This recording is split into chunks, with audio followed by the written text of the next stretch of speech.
N'hésitez pas à liker la vidéo si elle vous plaît et si vous êtes nouveau sur la chaîne, n'oubliez pas de vous abonner et d'activer la notification pour ne rater aucune de nos prochaines vidéos.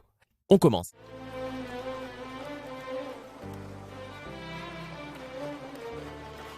Où étais-tu, Samaritain? Nous étions inquiets. Je vais bien. Tout va très bien. Est-ce que les soldats derrière nous se sont noyés? Oui, tout le monde s'est noyé. Pharaon, Aman et leurs soldats. Louange au Dieu de Moïse et d'Aaron pour nous avoir sauvés et montré le droit chemin. Dépêchez-vous, nous devons atteindre le désert de Sinaï.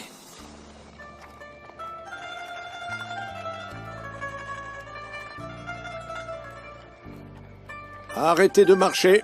Le prophète Moïse nous a ordonné de nous reposer ici. C'est un excellent choix. L'endroit est sécurisé ici.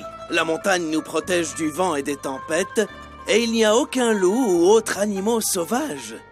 Cet endroit ne semble pas être habité. Si seulement on pouvait trouver des gens qui nous accueilleraient et qui nous offriraient leur tente pour dormir, au lieu de rester dehors en pleine nuit. Regardez, il y a un feu en bas de la montagne. C'est sûr que c'est quelqu'un qui l'a allumé.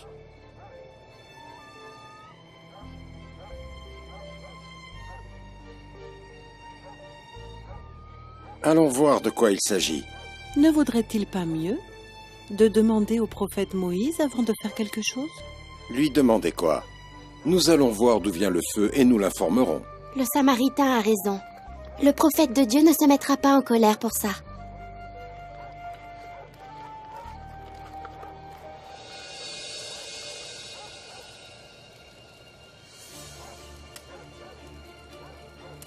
Regardez, ils vénèrent une statue. Oui, leur Dieu apparaît clairement devant eux. Si seulement nous avions des dieux comme eux. Oui, des dieux que nous arriverions à voir et à toucher, et nous assurer de leur présence. Nous allons demander au prophète Moïse de nous laisser vénérer ce Dieu, ou alors de nous procurer d'autres dieux. Il n'acceptera jamais cette suggestion ridicule. Avez-vous oublié ce qu'il a dit à propos du seul Dieu unique, qui vous a sauvé de Pharaon et de ses soldats, et a séparé la mer pour vous? Mais nous aimerions bien adorer une statue, papa, comme nous y avons été habitués. Que penses-tu, Samaritain? J'écoute assidûment les avis de tout le monde et je réfléchis à vos paroles. Et après ça, je vous dirai ce que j'en pense.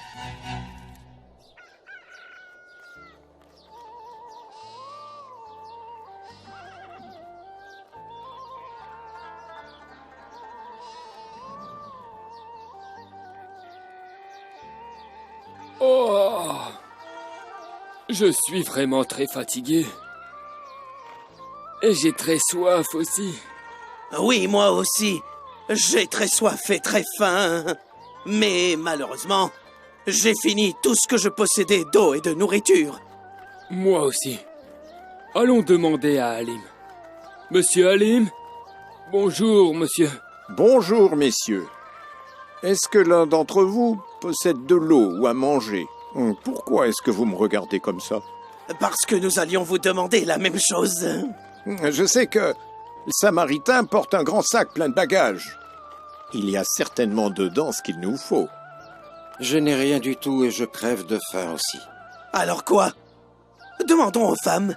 Écoute, Esther, je te donne cette boucle d'oreille en or, en échange d'un tout petit peu d'eau. Moi, je suis prête à te donner 3 colliers en or tous incrustés de pierres précieuses, juste pour avoir un peu d'eau. Vous ne réalisez pas ce qui se passe.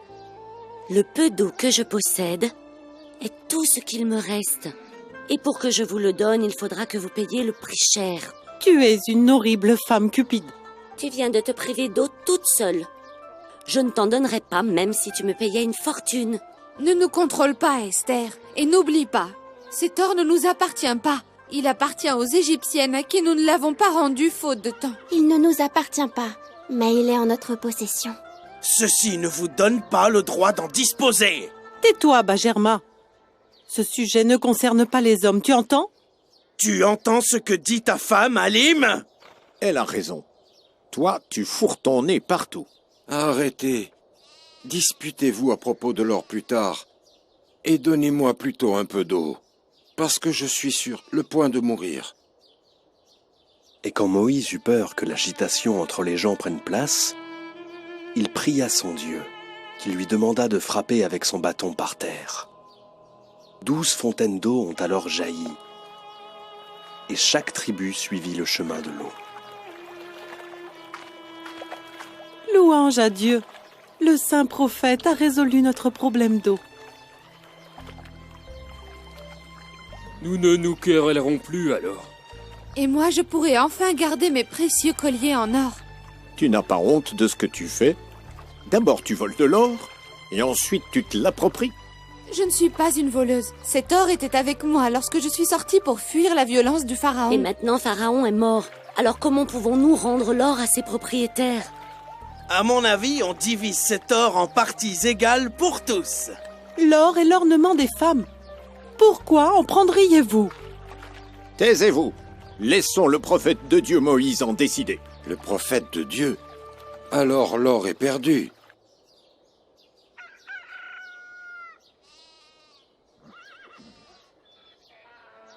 Les ordres du prophète de Dieu sont clairs. Nous allons collecter l'or et l'enterrer avant de causer la tentation entre les gens. C'est mieux comme ça. Et puis, quelle est l'utilité de tout cet or dans le désert? Mais n'est-il pas dommage de gaspiller tout cet or?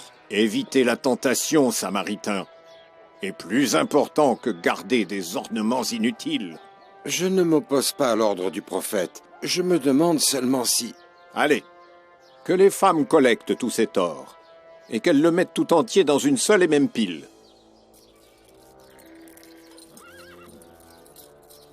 Attendez. J'ai un poignard dont le manche est en or.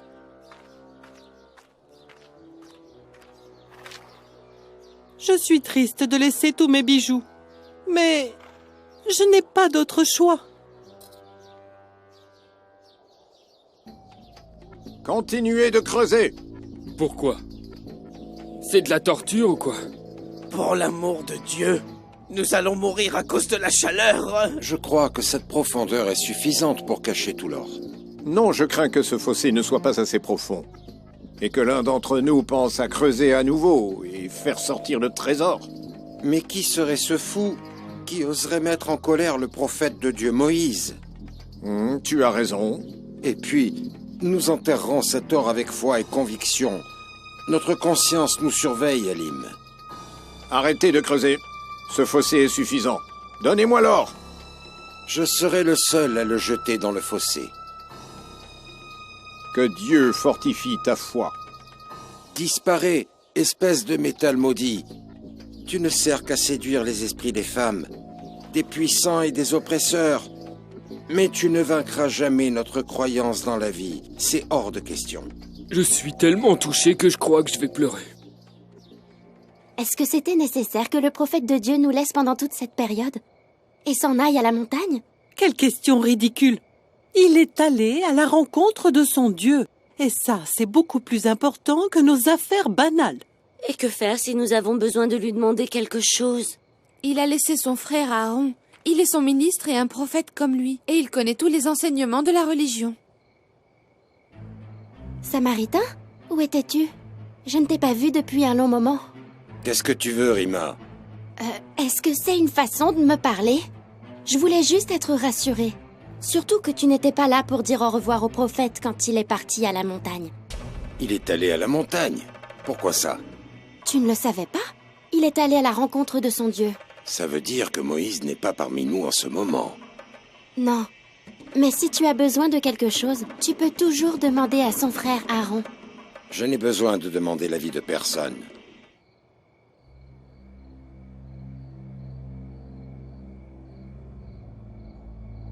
Oh, le Samaritain? Tu es encore réveillé? Non, je dors. Dors toi aussi. Comment peux-tu me parler alors que tu dors? Où est-ce que tu vas? Je vais seulement me promener un peu. Non, Samaritain. Tu es en train de mentir. En fait, tu ne vas pas aller te promener. Et où est-ce que j'irai alors? Je pense que tu es soucieux pour le prophète Moïse. Parce qu'il est resté à la montagne pendant plus de 30 nuits. Oui, exactement. Dis-moi, Mika, où est la hache? Oh, elle est à côté de la tente.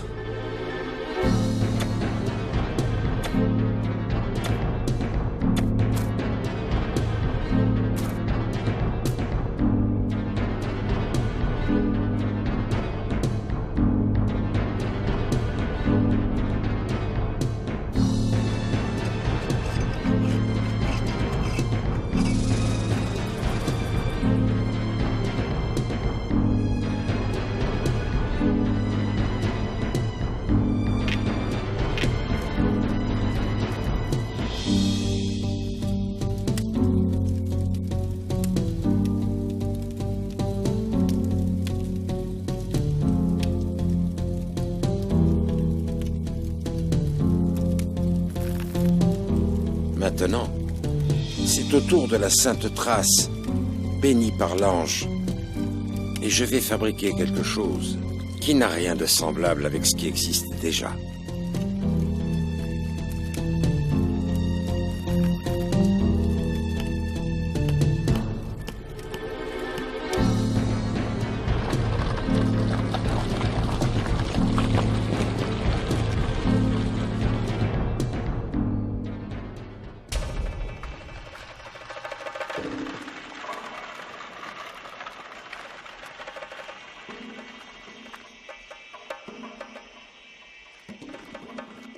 Samaritain, où étais-tu? Moi, j'étais en train de vous chercher. Où est-ce que vous allez? À la mer. Nous allons essayer de pêcher quelques poissons pour pouvoir manger un peu. Très bien. Mais dites-moi, vous n'êtes pas inquiet au sujet du prophète de Dieu Moïse? Il a beaucoup tardé, c'est vrai, mais il est avec son Dieu. Je doute de cela. S'il avait rencontré son Dieu, il n'aurait pas tardé tout ce temps. Je crains qu'il se soit perdu entre les montagnes, ou que quelque chose de mal lui soit arrivé. Ne crains rien pour lui. Il est le prophète de Dieu. Oui, et puis, il est fort physiquement, et d'une grande sagesse. Personne ne peut lui faire du mal, ni bandit, ni animal féroce. Ceci ne vous empêche pas d'aller voir si tout va bien, même si ce n'est qu'en bas de la montagne. Je pense que le Samaritain a raison. C'est notre devoir. Regardez! Qu'est-ce que c'est? J'ai entendu le bruit d'un veau qui meugle. Le veau est là-bas, à côté de la montagne.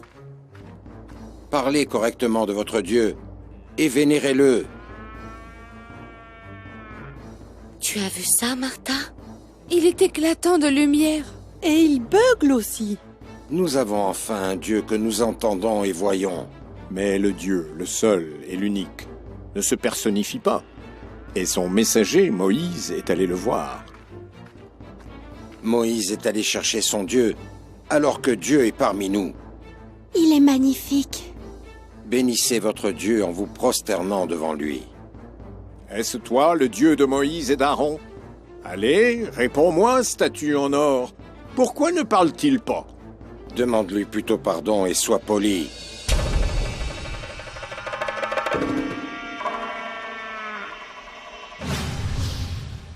Au nom d'Allah, le tout miséricordieux, le très miséricordieux. Et il leur a fait sortir des flammes un veau sous forme d'un corps mugissant. Et aussitôt l'assistance s'est mise à crier « Voilà votre Dieu et celui de Moïse qui l'a tout simplement oublié. » Quoi? Ne voyaient-ils pas que ce veau était incapable de leur répondre et qu'il ne pouvait ni leur nuire ni leur être utile? Allah